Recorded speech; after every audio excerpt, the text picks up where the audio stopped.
సెంటుమీ of the snows, Saint Mary of the snows, అమ్మవారి basilica యొక్క అంకితోత్సవం, డెడికేషన్, ప్రతి సంవత్సరం ఆగస్టు 5న ప్రాచుర్యంగా జరుపుతారు. ఈ రోజున స్నోస్ అనగా మంచు మలయం అనే విశిష్టమైన సంఘటన ఆధారంగా ఈ పేరు వచ్చింది. చరిత్ర ప్రకారం క్రీస్తు శకం 352లో పోప్ లిబేరియస్ కాలంలో ఒక రుజువైన, సంపన్న దంపతులు వారి ఆస్తిని మేరీలకు అంకితం చేయాలనుకున్నారు.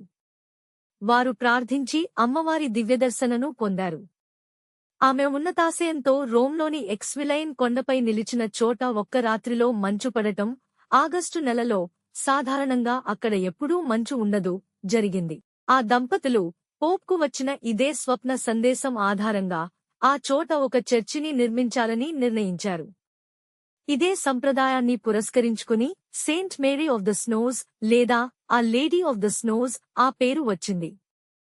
ఈ బసిలికాను మొదట పోప్ లైబరియస్ నిర్మించగా, తరువాత పోప్ సిక్స్టస్ III 432-440 AD తిరిగి నిర్మించి అమ్మవారి కోసం అంకితం చేశారు.